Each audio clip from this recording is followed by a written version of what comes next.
ಭಾರತೀಯ ಜನತಾ ಪಾರ್ಟಿ ವತಿಯಿಂದ ಟಿಕೆಟ್ ಆಕಾಂಕ್ಷಿಯಾಗಿ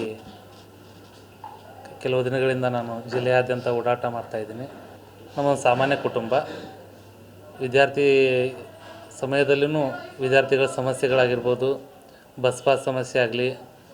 ಮೂಲಭೂತ ಸಮಸ್ಯೆಗಳಾಗಲಿ,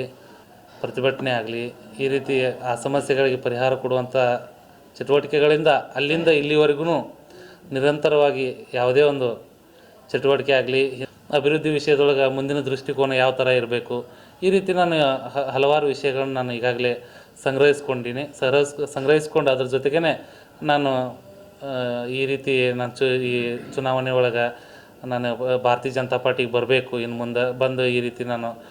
ಸಂಘಟನೆ ಮಾಡಬೇಕು ಅಂಥೇಳಿ ನಾನು ನಿರ್ಧಾರ ಮಾಡಿ